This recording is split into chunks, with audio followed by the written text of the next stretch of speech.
இந்து மதத்திலிருந்து மதம் மாறுபவர்களுக்கு இடஒதுக்கீடு இருக்குதா இல்லையா? தமிழ்நாடு அரசு ஒரு ஜியோ பாஸ் பண்ணியிருப்பாங்களே, அது செல்லுபடி ஆகுமா ஆகாதா? இது தொடர்பாக மெட்ராஸ் ஹைகோர்ட் ஒரு முக்கியமான ஒரு தீர்ப்பு ஒன்று சொல்லியிருக்கிறாங்க. எப்படி நீதிமன்றத்தை விட சட்டமன்றமோ இல்லை முதலமைச்சரோ அரசு பிறப்பிக்கூடிய ஜியோ பெருசு அப்படின்னு நீங்க நினைக்கலாம். நீதிமன்றம் ஒரு தீர்ப்பு கொடுக்குது, அதை தாண்டி எப்படி நீங்க ஜியோ பாஸ் பண்ணலாம் அப்படின்னு கடுமையான எச்சரிக்கை ஒன்று மாநில அரசுக்கு கொடுத்திருக்காங்க. என்ன வழக்கு தொடக்கப்பட்டது, இந்த வழக்குல என்ன நடந்துச்சு, உயர்நீதிமன்றம் என்ன தீர்ப்பை கொடுத்திருக்காங்க, முஸ்லீமாகவோ கிறிஸ்டினாகவோ கன்வெர்ட் ஆகக்கூடியவர்களுக்கு இடஒதுக்கீடு கிடைக்குமா கிடைக்காதா? இது தொடர்பாக தான் உயர்நீதிமன்றம் என்ன சொல்லியிருக்காங்க, அது தொடர்பாக தான் இந்த வீடியோ முழுவதும் பேச போறோம். வாங்க பார்க்கலாம்.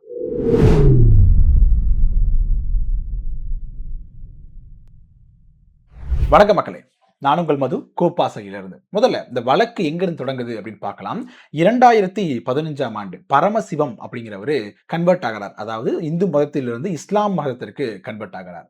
தன்னுடைய பெயரை வந்து என்ன பண்றாரு, சபீர் அகமது அப்படின்னு மாற்றிக்கொள்றார். அதுக்கு பிறகு என்ன பண்றாரு, வருவாய் அலுவலர்கிட்ட தனக்கு வந்து சான்றிதழ் கேட்கிறார், இடஒதுக்கீடு வேண்டியும் என்ன பண்றாரு அப்படின்னா ஒரு பெட்டிஷன் ஒன்று போடுறாரு. அதாவது தமிழ்நாடு அரசை பொறுத்த வரைக்கும் கடைசியா ஒரு ஜியோ பாஸ் பண்றாங்க. எப்ப அப்படின்னா 2024 மார்ச் 9ஆம் தேதி. என்ன ஜியோ பாஸ் பண்ணிருக்கப்பட்டிருக்காங்க அப்படின்னா, பிசி ஆகவோ இல்லை எம்பிசி ஆகவோ இல்லை எஸ்சி பிரிவில் இருக்கக்கூடிய ஒரு நபர் என்ன பண்றாரு அப்படின்னா இஸ்லாமிய மதத்திற்கு மாறுகிறார் அப்படின்னா, இஸ்லாமியத்துல அந்த அங்கீகரிக்கப்பட்டுள்ள 7 இஸ்லாமிய பிரிவுகள் இருக்கு இல்லையா, பிற்படுத்த பிரிவுகள் அப்படின்னு இருக்கு, அதுல ஒன்றாக கருதி உங்களுக்கு வந்து சான்றிதழ் வழங்கப்படும் அப்படின்னும், பிசி முஸ்லீம் அப்படின்னு உங்களுக்கு வந்து சான்றிதழ் வழங்கப்படும் அப்படின்னு கிடைக்கும் பொழுது உங்களுக்கு என்ன பண்ணப்படும் அப்படின்னா உங்களுக்கு 3.5% இடஒதுக்கீடு கிடைக்கும். அதாவது பிசிகளுக்கு மொத்தம் இடஒதுக்கீடு வந்து 30% இருக்கு இல்லையா, அதுல பிசி முஸ்லீமுக்கு அப்படின்னு 3.5% இருக்குது, இடஒதுக்கீடு இருக்கு. அதுல இவங்களுக்கு வந்து இடஒதுக்கீடு வாங்க முடியும் அப்படிங்கிறத அந்த தமிழ்நாடு அரசினுடைய அரசாணையாக இது இருக்குது. சோ இதை பயன்படுத்தி சபீர் அகமது என்ன சொல்றாரு, முஸ்லீம் லெப்பை அப்படிங்கிற ஒரு பிரிவு, அந்த 7 பிரிவு முன்னாடி பார்த்தோம் இல்லையா, அதுல ஒரு பிரிவு தான் முஸ்லீம் லெப்பை அப்படின்னு சொல்லக்கூடிய பிரிவு. அந்த பிரிவின் கீழே எனக்கு சமூக சான்றிதழ்,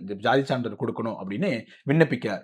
ஆனா வருவாய்த்துறை அதிகாரி என்ன பண்றாரு, அந்த விண்ணப்பத்தை நிராகரிக்கிறாரு. நிராகரிச்ச உடனே சபீர் அகமது, அதாவது பரமசிவமாக இருந்து சபீர் அகமது மாறினார் இல்லையா, அவர் வந்து உயர்நீதிமன்றத்தில் போய் வழக்கு ஒன்றை தொடக்கிறாரு. அந்த வழக்கு விசாரணை நடக்குது. உயர்நீதிமன்றம் பல்வேறு கேள்விகளை கேட்கிறாங்க. அதுதான் இந்த வீடியோவில் நான் பேச போற மிக முக்கியமான ஒரு கோர் பாயிண்டாக இருக்க போகுது. இப்போ வழக்கத்தை வந்து என்ன வாதாடுறாரு அப்படின்னா, அரசினுடைய அரசாணை ஒன்று இருக்குது. அரசாணை என்ன சொல்லியிருக்காங்க அப்படின்னா, முஸ்லீம் பிரிவுக்கு மாறினவர்கள் அதில் இருக்கக்கூடிய 7 பிற்படுத்த பிரிவுகளை ஒன்றுக்கு எங்களுக்கு சான்றிதழ் கொடுக்கணும்னு சொல்றாங்க. ஆனா வருவாய் அதிகாரம் எனக்கு கொடுக்கல அப்படிங்கிறத வழக்காக போறாங்க, வாதாடுறாரு. அப்ப நீதிமன்றம் ஒரு கேள்வியை கேட்குது. எப்படிங்க, இதுக்கு முன்னாடி ஒரு கேஸ், பல கேஸ்கள் நடந்திருக்கு, இந்த கேஸ்ல நாங்கள் தீர்ப்புகள் கொடுத்திருக்கிறோம், அதை மீறி ஒரு ஜிஓவை வந்து தமிழ்நாடு அரசு பாஸ் பண்ணியிருக்கிறாங்க, அதன் அடிப்படையாக வச்சு இவர் வந்து எங்ககிட்ட வந்து வழக்கு தொடர்ந்திருக்கிறாரு, அந்த ஜிஓவை செல்லாது அப்படின்னு அறிவிச்சால் என்ன அப்படிங்கிற ஒரு கேள்வியை கேட்கிறாங்க. அதாவது நிர்வாக அத்துமீறி இருக்காங்க அப்படிங்கிற அடிப்படையில் அந்த ஜிஓவே தவறு அப்படின்னு உயர்நீதிமன்றம் ஒரு தீர்ப்பை கொடுக்குறாங்க. அதுக்கு மிகப்பெரிய விளக்கத்தையும் கொடுக்குறாங்க. என்ன சொல்றாங்க அப்படின்னா, இப்ப என்ன பண்ணிட்டாங்க அப்படின்னா 2024 தமிழ்நாடு கொண்டு வந்து ஜிஓவை கேன்சல் பண்ணிடுறாங்க. அதுக்கு முக்கியமான காரணங்கள் என்ன சொல்றாங்க அப்படின்னா, 1952 மெட்ராஸ் ஹைகோர்ட் என்ன பண்றாங்க, ஒரு தீர்ப்பு ஒன்று கொடுத்துருக்காங்க. என்ன சொல்றாங்க அப்படின்னா, ஒரு இந்து மதத்தில் இருக்கக்கூடிய ஒரு நபர் இஸ்லாம் மதத்துக்கு போறாரு, இஸ்லாம் மதத்துக்கு போனதுக்கு பிறகு இந்த இந்து மதமே வேண்டாம் என்று இஸ்லாம் மதத்துக்கு போறாரு, போனதற்கு பிறகு ஆனா இந்து மதத்தில் எந்த அடிப்படையில் எனக்கு இடஒதுக்கீடு கொடுத்தாங்களோ அந்த சாதி அடிப்படையில் தான் கொடுத்திருப்பாங்க இல்லையா, அந்த அடிப்படையில் இடஒதுக்கீடு இஸ்லாமிற்கு போனதற்கு பிறகும் கேட்பது அப்படிங்கிறது சரி கிடையாது, அது தவறான ஒன்று. இந்து மதத்தில் தான் அந்த சாதி படிநிலை அப்படிங்கிறது இருக்குது, இஸ்லாமில் எந்த ஒரு படிநிலையும் கிடையாது. அங்கே சமத்துவத்தை பேணக்கூடிய சமூகமாக இஸ்லாம் சமூகம் இருக்கும் பொழுது நீங்க எப்படி பழைய சமூகத்தை வச்சு அடிப்படையாக வச்சு நீங்க இடஒதுக்கீடு பெற முடியும், அதனால உங்களுக்கு இடஒதுக்கீடு கிடையாது அப்படின்னு 1952 மெட்ராஸ் கோர்ட் வந்து என்ன பண்ணிருக்காங்க, தீர்ப்பு கொடுத்திருக்காங்க. அதன் அடிப்படையாக வச்சு பல்வேறு முறை வந்து என்ன பண்ணிருக்காங்க, மெட்ராஸ் கோர்ட் இப்ப இருக்கக்கூடிய நீதிமன்றம் கூட தீர்ப்புகளை வழங்கி இருக்கிறோம் அப்படிங்கறத மேற்கோள் காட்டி முதல் விஷயமாக சொல்றாங்க. இரண்டாவது ஒரு முக்கியமான விஷயம் கொடுக்கிறாங்க, அதிகார பங்கீடு. அதாவது 2022 டிசம்பர்ல உயர்நீதிமன்றம் ஒரு தீர்ப்பு கொடுத்திருந்தாங்க. என்ன அப்படின்னா, அரசு பணியில சரிங்களா சேருபவர்களுக்கு என்ன பண்ணக்கூடாது அப்படின்னா இடஒதுக்கீடு, மதம் மாறியவர்களுக்கு இடஒதுக்கீடு கொடுக்க கூடாது அப்படிங்கிற ஒரு தீர்ப்பை கொடுத்திருக்காங்க. இப்போ தமிழ்நாடு அரசு என்ன பண்றாங்க அப்படின்னா, இது போன்ற ஒரு தீர்ப்பு நினைவில் இருந்துச்சு அப்படின்னா மதம் மாறக்கூடியவர்கள் இடஒதுக்கீடு கிடைக்காது அப்படிங்கிறதுக்காகவே மதம் மாறாம இருப்பாங்க, அது சரியாக இருக்காது அப்படிங்கிறதுக்காக ஒரு ஜிஓ ஒன்று பாஸ் பண்றாங்க. என்ன பாஸ் பண்றாங்க அப்படின்னா, மதம் மாறினாலும் உங்களுக்கு வந்து பிசி முஸ்லீம் அப்படிங்கிற அடிப்படையில் உங்களுக்கு 3.5% இடஒதுக்கீடு கிடைக்கும், பிசியில் நம்ம இருக்கு இல்லையா கிடைக்கும் அப்படிங்கிற மாதிரி ஒரு அரசாணை பிறப்பிக்கிறாங்க. அதை உயர்நீதிமன்றம் மேற்கோள் காட்டுறாங்க. உயர்நீதிமன்றம் அப்படி தீர்ப்பு கொடுத்திருக்கிறது. உயர்நீதிமன்றத்தை தீர்ப்பை வந்து மதிக்காம அது செயல்படுத்தக்கூடாது என்பதற்காக அதையும் தாண்டி எப்படி ஒரு நிர்வாக செய்யக்கூடிய ஒரு அரசு ஜிஓவை பாஸ் பண்ண முடியும், இந்த ஜிஓ முற்றிலும் தவறான ஒன்று அப்படின்னு முழுவதுமாக அதை புறம் தள்ளுறாங்க. இப்ப முஸ்லீம்கள் பிசி முஸ்லீம் அப்படிங்கிற கான்செப்ட் இல்லை அப்படிங்கிறது தான் உயர்நீதிமன்றத்தினுடைய தீர்ப்புடைய சாராம்சமாக இருக்குது. அடுத்து முக்கியமான பாயிண்ட்ட வந்து உயர்நீதிமன்றம் பேசுறாங்க. என்ன சொல்றாங்க அப்படின்னா, பிசியாக ஒரு நபர் இருக்கிறார், எம்பிசியாக ஒரு நபர் இருக்கிறார், எஸ்சியாக ஒரு நபர் இருக்கிறார், எஸ்டியாக இருக்கிறார். இந்த பிரிவு அப்படிங்கிறது எதன் அடிப்படையில் பிரிப்பிருக்காங்க அப்படின்னா, ஒரு சமூக ரீதியாகவோ, பொருளாதார ரீதியாகவோ, அரசியல் ரீதியாகவோ பின்தங்கி இருக்கக்கூடிய நபர்கள இது போன்ற வகைராக்களாக பிரிச்சிருக்கிறாங்க. இப்ப பிசில இருந்து ஒரு நபர் மதம் மாறி என்ன பண்றாரு, இஸ்லாம் சமூகத்திற்கு போறார். அதே நேரத்துல எஸ்சியில இருந்து ஒரு நபர் என்ன பண்றாரு, நம்ம இஸ்லாம் சமூகத்திற்கு போறார். இப்ப 2 நபர்களும் போய் என்ன பண்றாரு அப்படின்னா, பிசி முஸ்லிம் அப்படிங்கிற அடிப்படையில் இடஒதுக்கீடு பெறுகிறார்கள் அப்படின்னா, அது எப்படி சரியானதாக இருக்கும்? அப்ப எஸ்சியை சேர்ந்த ஒருத்தர், எஸ்சி நபராக இருக்கக்கூடிய ஒரு நபருக்கு கொடுக்கக்கூடிய இடஒதுக்கீடு அப்படிங்கிறது அவர் சமூக ரீதியாக, பொருளாதார ரீதியாக, அரசியல் ரீதியாக பின்தங்கியவராக இருக்கிறார். அப்படி அதனால என்ன பண்றாங்க, அவருக்கு இடஒதுக்கீடு கொடுக்கணும் அப்படின்னா மேல் தூக்கி விடணும் அப்படிங்கிறது கொடுக்கிறோம். அதே மாதிரி பிசி இருக்கக்கூடியவர் என்ற அந்த குறிப்பிட்ட இடஒதுக்கீட்டை பெறார். இப்ப 2 பேரும் ஒரே இடத்துல போயிட்டு ஒரே அளவு இடஒதுக்கீட்டை பெறுவது அப்படிங்கிறது எப்படி சரியானதாக இருக்கும்?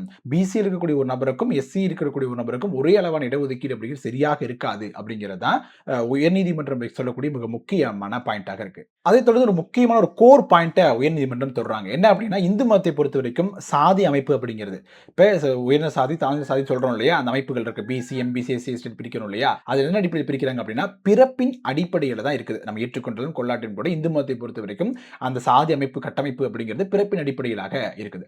ஸோ இந்த பக்கம் இஸ்லாமிய சமூகமோ, கிறிஸ்துவ சமூகமோ எப்படி சொல்லிக்கிறாங்க அப்படின்னா, அது சமத்துவ சமூகமாக, அதாவது படிநிலைகள் இல்லாத ஒரு சமூகமாக முன்னெடுத்துறாங்க. மதம் மாறுவதற்கு முன்பு வரைக்கும் என்ன சொல்றாங்க, இந்த மதத்தில் அனைவரும் சமம் அப்படிங்கிற அடிப்படையில் தான் எஸ்சி மக்களும் சரி, பிசி மக்களும் சரி, இஸ்லாமியர்கள் அப்படின்னு ஒரே ஒரு குடையின் கீழ் இருப்பாங்க அப்படின்னு உள்ளிழுக்கப்படுறாங்க. அப்படி அழைக்கப்பட்டு உள்ள மதம் மாற்றப்பட்டவர்களுக்கு பிறகும் கூட எங்களுக்கும் கூட இடஒதுக்கீடு வேண்டும் அப்படின்னு அடிப்படையில் குறிப்பிட்ட ஒரு படிநிலையை மட்டும் வச்சு 7 படிநிலை, 6 படிநிலை அப்படின்னு அடிப்படையாக வச்சு அவர்கள் இடஒதுக்கீடு கொடுப்பது அப்படிங்கிறது எப்படி சரியாக இருக்கும்? இது வந்து குரான், இஸ்லாமியர்கள் பின்பற்றக்கூடிய குரானுடைய அந்த வாக்கிற்கு எதிரானதாக இருக்குது அப்படின்னு உயர்நீதிமன்றம் ஒரு முக்கியமான ஒரு விளக்கத்தை கொடுக்கிறாங்க.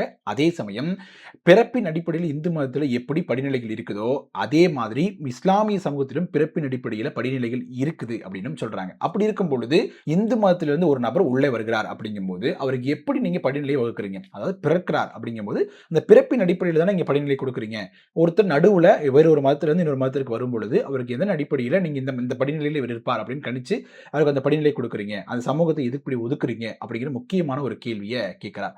அதனால நீங்க பிற சமூகத்தில் வரக்கூடிய எல்லாத்தையும் பிசி முஸ்லீம் அப்படிங்கிற ஒரு குறிப்பிட்ட ஒரு வளையத்திற்குள் திணிப்பது அப்படிங்கிறது மிகவும் தவறான ஒன்று அப்படின்னும் உயர்நீதிமன்றம் ஒரு முக்கியமான ஒரு வாதத்தை முன்வைக்கிறாங்க. அடுத்து என்ன சொல்றாங்க அப்படின்னா, இஸ்லாம் சமூகத்திற்கு ஒரு நபர் போறார், இந்து மதத்திலிருந்து பிற மதத்திலிருந்து இஸ்லாம் சமூகத்துக்கு ஒரு நபர் போறார் அப்படின்னா, ஜமாத் என்ன பண்ணுவாங்க, அவருக்கு ஒரு சான்றிதழை கொடுப்பாங்க.